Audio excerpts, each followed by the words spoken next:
اور ڈاکٹر صاحب مزے کی بات یہی ہے کہ چیلنج ان کو کریے جو بول نہیں سکتے، اور جو بول سکتا ہے وہ اتنا irrelevant ہے، اتنا incompetent ہے، اتنا اس نے جھوٹ بولے ہیں کہ اس نے اسمبلی کو بھی irrelevant کر دیا۔ کوئی سپیکر سے پوچھے کہ ذرا چیک تو کرے کہ پچھلے 90 دنوں میں پرائم منسٹر آف پاکستان کی پارلیمان کے اندر، یعنی کہ نیشنل اسمبلی کے اندر یا سینٹ کے اندر، ان کی پریزنس کتنی ہے؟ میرے خیال میں 2 سالوں میں حضرت موصوف سینٹ میں تو شاید 1 یا 2 دفعہ گئے ہوں گے۔ جانا توہین سمجھتے ہیں، اور آپ نے ملک کو، پاکستان کو ایسے لوگوں کے حوالے کر دیا جنہوں نے اس کو مذاق سمجھ لیا۔ ڈاکٹر صاحب یہ کسی کی ذمہ واری نہیں، یہ کسی کے ذمہ آپ نہ لگائے، آپ، میں، ہم سب اپنی اپنی ذمہ واری اگر نبھاتے تو آج یہ حالات نہ ہوتے۔ ٹھیک، بدقسمتی یہ ہے کہ ہم بھی آپ کی طرح اس جھوٹ کے شہر میں ہم لوگ بھی پھنسے اور آج تک اس گردش سے باہر نہیں آ سکے۔ ٹھیک، میں آتا ہوں جناب ظفر علی شاہ صاحب۔ ظفر علی شاہ صاحب 2 سوال ہے آپ سے کرنا چاہتا ہوں، آپ آئینی اور قانونی آدمی ہیں۔ ایک تو یہ سر کہ حکومت کے پاس کیا ہے سر ایسی چیز جو وہ ہونا تو یہ چاہیے کہ کارکردگی کی بنیاد پہ وہ اپوزیشن کا مقابلہ کرے نا، لیکن اب اپوزیشن فائنل راؤنڈ کھیلنے جا رہی ہے، آپ کے پاس کیا ایسی چیز ہے جس پہ آپ اس کا مقابلہ کریں گے؟ اور دوسرا سوال اس کے ساتھ اٹیچ ہے سر، کیا پاکستان میں ہر ادارے، ہر شخص آئین اور قانون کے مطابق اپنی اپنی فرائض انجام نہیں دے سکتا؟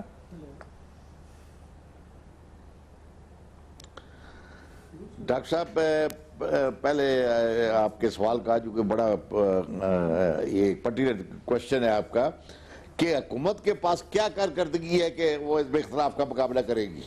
میں ڈاکٹر صاحب آپ سے یہ سوال کرتا ہوں کہ حزب اختلاف کے پاس کیا کریڈیبلٹی ہے کہ وہ حکومت کا مقابلہ کرے گی؟ یعنی جن پر 50-100 مقدمے بنے ہوئے ہیں، اور مقدمے بھی چوری کے ہیں، ڈاکے کے ہیں، کرپشن کے ہیں، پاکستان کے خزانے کو لوٹنے کے ہیں، پاکستان کو کمزور کرنے کی ہے، پاکستان کے اداروں کو تباہ کرنے کی ہے، وہ اپنا یہ چہرہ لا کر اپنا عمران خان کا مقابلہ کریں گے جس پر 4 آنے کی بھی کرپشن کا کوئی سوچ بھی نہیں سکتا کہ اس پر الزام لگائے؟ یہ ان لیڈروں نے تو ہمیں مار دیا ملک کو۔ آج مہنگائی کا چیخ رہے ہم، مہنگائی کی وجہ یہ لیڈر ہیں، یہ جن کا آپ کہہ رہے تھے اکٹھے ہو گئے ہیں، یہ اکٹھے ہو گئے تو بہت اچھا ہو گیا ہے۔ یہ بڑے اکٹھے میں یہ جگتو فرنٹ بڑی ہم اپنی عمر میں دیکھتے رہے ہیں، اس قسم کے جو حزب اختلاف بنی ہے۔ آج ان کو تکلیف ہو گئی ہے۔ اگر انہوں نے پچھلے 50-60 سال تک اس ملک پر حکومت کرتے رہے تو وہ انہوں نے کیا کیا پہلے وہ اپنی کریڈیبلٹی بتائیں۔ اور آج جب وہ پکڑے گئے ہیں، ریڈ ہینڈڈ پکڑے گئے ہیں، آج وہ جیلوں میں ہیں، آج وہ کچہریوں میں مقدمات اپنے بھگتا رہے ہیں، اور اس کا ڈیفینس انہوں نے یہ ڈھونڈا ہے کہ ہم آج کی حکومت جو ہے یہ اس کو جنوری میں گرا دیں گے۔ کیا یہ اتنی کچی دیوار ہے کہ آپ اس کو گرا دیں گے؟ اس طرح حکومتیں نہیں گرتی۔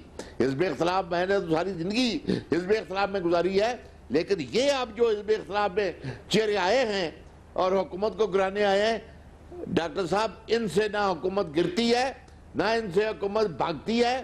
یہ پہلے اپنے چہرے صاف کر لیں، اپنے میں کہتا ہوں کہ وہ سیاستدان، وہ کیا سیاستدان ہے کہ جو اپنے ملک کے ایڈمنسٹریشن آف جسٹس کو تباہ کر رہا ہے، ایڈمنسٹریشن آف جسٹس کو، اور اسی ایڈمنسٹریشن نے ان لیڈروں کو باہر جانے کی اجازت دی ہے، اور آج اسی ایڈمنسٹریشن آف جسٹس کو یہ تباہ کرنے پر تلے ہوئے ہیں، انہی اداروں کو تباہ کرنے پر تلے ہوئے ہیں جو ادارے ان کو حکومتوں میں لاتے رہے ہیں۔ مجھے نہیں پتا عمران خان صاحب کو لانے والے کون ہیں جس کا اشارہ میاں نواز شریف صاحب نے دیا ہے، ان کو پتا ہوگا۔ لیکن اگر ہسٹری میں پیچھے چلے جائیں، اگر لانے والوں کا اشارہ ان کی طرف ہے جو میاں نواز شریف صاحب کو لاتے رہے ہیں، جنہوں نے ان کو انٹروڈیوس کرایا ہے، تو وہ کیا وہ اس نظام آخری کمنٹ دے دیں سر، آخری کمنٹ دے دیں کہ کیا اس ملک میں ادارے اور لوگ اور اداروں کے سربراہ آئین کے مطابق نہیں چل سکتے سر؟ آئین کے مطابق چونکہ نہیں چل رہے ہیں نا, یہ آئین کے مطابق چلنے والی بات ہے. ابھی حزب اختلاف کے ایک لیڈر نے, میرے بھائی نے, وہ یہ بھی کہا انہوں نے کہ ہم سینٹ کا الیکشن نہیں ہونے دیں گے, ہم ریزائن دے دیں گے. بھلے دے دیں سر. میرا سوال تو وہ تو ان کا رائٹ ہے نا سر, ریزائن دینا ان کا رائٹ ہے سر, جلسے کرنا ان کا رائٹ ہے, جمہوریت ہے سر, ریزائن دینا ان کا رائٹ ہے. میرا سوال تو کچھ اور ہے سر, میرا سوال کچھ اور ہے. میرا سوال کا جواب دے دیں, آپ تو بڑے آئینی آدمی ہیں سر, کہ اس ملک میں 73 سال میں کیا ایسا نہیں ہو سکتا آج یہ فیصلہ کیا جائے کہ اس ملک میں ہر آدمی ڈیفائن جو آئین میں آرٹیکل ذمہ داری ہے اس کے علاوہ آگے نہیں جائے گا؟ یہ بڑی معقول بات ہے آپ کی, اتنی قیمتی بات ہے کہ اس کی کوئی میں سمجھتا ہوں قیمت ادا ہی نہیں کی جا سکتی. اور یہی مسئلہ ہے اصل میں کہ ادارے جو ہیں, کوئی بھی ادارے ہیں, اگر وہ ملک کے کانسٹیٹیوشن کو فالو نہیں کرتے, ملک کے پولیٹیکل سسٹم کو فالو نہیں کرتے اور الٹا کانسٹیٹیوشن کو وائلیٹ کرتے ہیں, تو پھر تو ملک نہیں چلے گا, پھر تو حکومتیں نہیں چلیں گی. ٹھیک ہے سر, ٹھیک ہے, بہت شکریہ سر, آپ کا جواب آ گیا. مجھے سیر کامران صاحبہ کی طرف جانا ہے, ایک چھوٹے سا بریک ناظرین, پھر واپس آتے ہیں.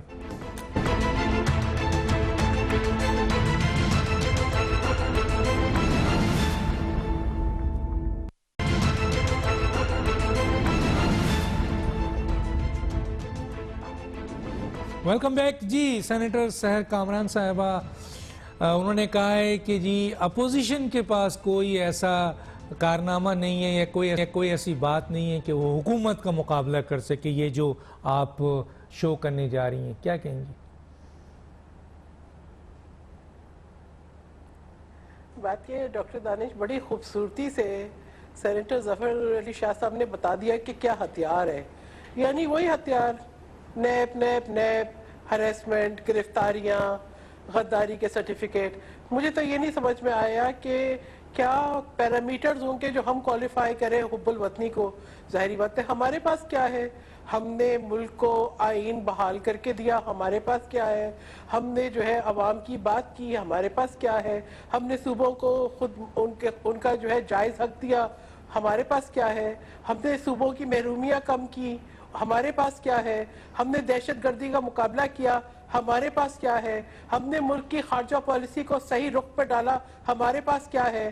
ان کے پاس یہی ہے جو یہ کر رہے ہیں. بالکل انہوں نے صحیح فرمایا سینیٹر ظفر علی شاہ نے, بالکل سچ بولتے ہیں, بے باک نڈر سینیٹر ہے, اور میں ہمیشہ ان کی بڑی عزت کرتی ہوں. جتنی سچائی سے انہوں نے بتا دیا کہ کیا ہتھیار ہے حکومت کے پاس, یہی ہتھیار ہے. اور اب یہ بیانیہ بکنے والا نہیں ہے, اب عوام اس سے تنگ آ گئی ہے.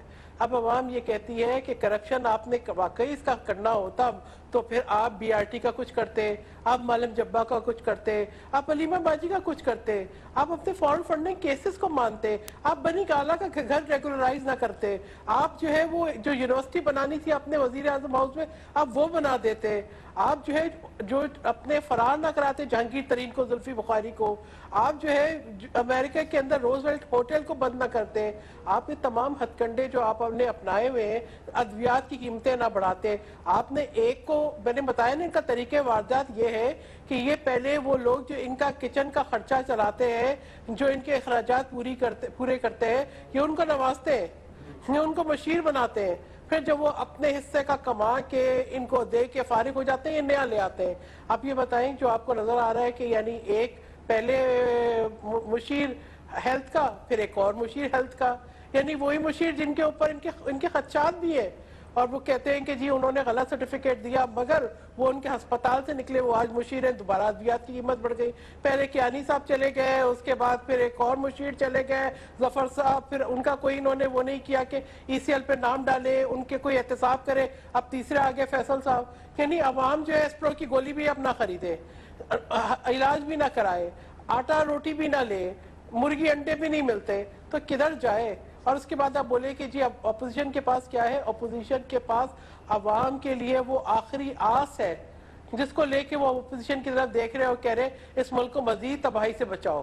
اس ملک کے اوپر تبدیلی کے نام پر تباہی جو ہے اس کا نفاذ ہو گیا ہے. عمران خان احمد نیازی صاحب روز جھوٹ بولتے ہیں, روز اپنے جھوٹ کو انڈورس کرتے ہیں. ہم تو کہتے تھے سلیکٹڈ, یہ روز انڈورس کرتے ہیں کہ میں سلیکٹڈ ہوں.